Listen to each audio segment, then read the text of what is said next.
От, може би, седмица-две има нещичко, което занимава вниманието ми и мисля, че е много полезно да споделя изводите, до които стигнах и смятам, че те ще ви бъдат наистина полезни.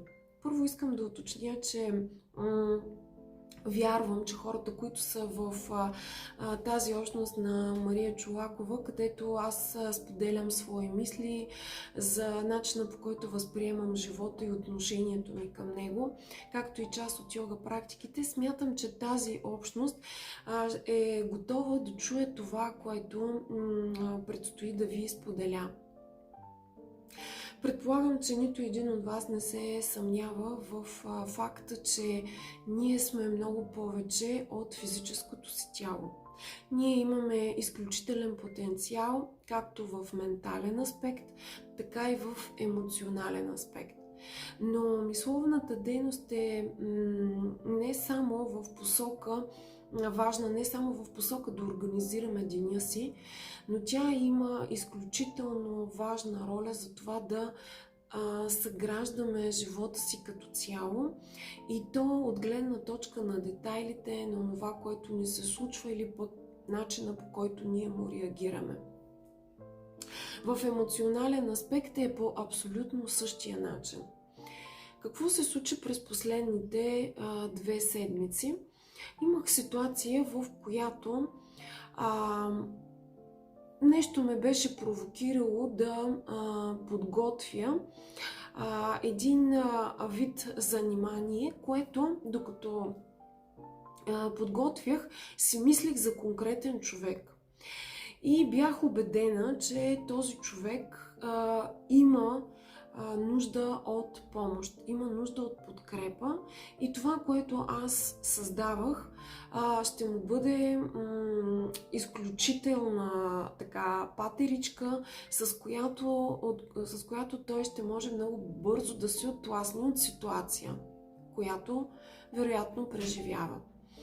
Бях 100% сигурна, тъй като имахме предварителна уговорка, че този човек ще дойде на нашата среща и това, което аз съм му подготвила, ще му го предложа. Какво обаче се случи? Много кратко време преди самата ни среща, въпросният човек се обади и каза, че е възпрепятстван и няма да може да стигне до мястото на уговорката ни. Тогава няма как аз да не си задам въпроса, защо цялата енергия, моето подсъзнание, въобще цялата ми чувствителност ме насочваше към това да помисля за този човек и да създам нещо конкретно за него, а след това той не го получи. Той се отказа да го получи. И знаете ли, в този момент излезе темата за допускането, за силата на нашия избор, който е в резултат на нашето ментално и емоционално състояние, за което вече говорихме, но и способността ни да допускаме. Какво всъщност според мен се случваше? Този човек толкова много е имал нужда от подкрепа, че той през цялото време е излъчвал тази потребност. Той е излъчвал тази енергийна вибрация на потребност от подкрепа. И живота и природата абсолютно е нямала възможност нищо друго да направя, освен да му предложа под някаква форма. Вероятно, когато аз съм си помислила за него, вероятно и някой друг също се е помислил за него, може би му се е обадил, може би пък му е подарил нещо. Нали? Тези случайности в кавички не са случайни. Но, въпреки огромното желание в човек, въпреки това, че през него той успява да задвижи цялата енергия и да започне към него да тръгват различни елементи, с които той да бъде подкрепен и да преживее нещо с по-голяма лекота.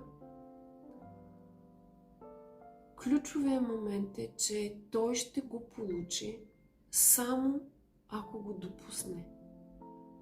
Тоест, ако е готов да го приеме, ако поиска да го приеме.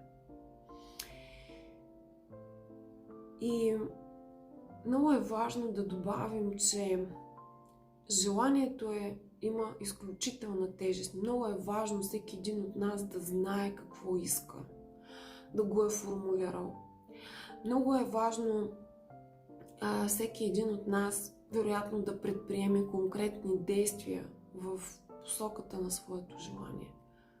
Но не на последно място е важно да се замисли как трепти, докато формулира желанието и докато върви към него. Защото от това дали неговата енергия е хармонична, спокойна, балансираща, зависи дали той ще допусне това, което вече е поканил. Защото ако той има силно желание, действа, но всичко това е съпроводено с песимизъм, предварително отричане, че това ще се случи, че сега може да го отложи и така нататък. Всякакви други реакции, които са свързани с по-ниска енергия, да го наречем. Енергия, която не е свързана с баланс, хармония, спокойствие, удоволствие. Води до това, че този човек не може да получи онова, което иска. Така че винаги, когато имате желание за нещо, бъдете много осъзнати в това как реагира света около вас.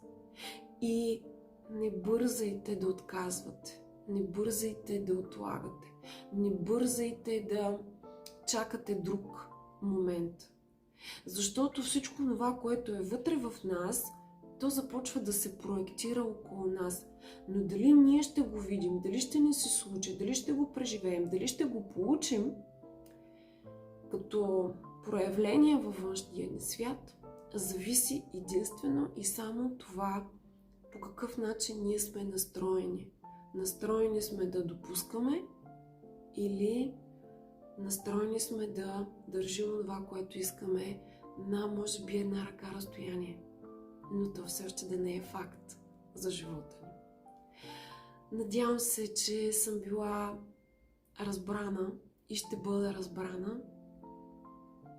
Много е важно човек да знае какво прави, защо го прави и когато има възможност да го получи резултата, когато има възможност да получи знания, разширение, да не се отказва на финалната права. Благодаря ви. За мен беше радост, че имам какво да ви споделя и ще бъде още по-голяма радост, ако послужи на повече от вас. Всичко добро ви желая. До много скоро!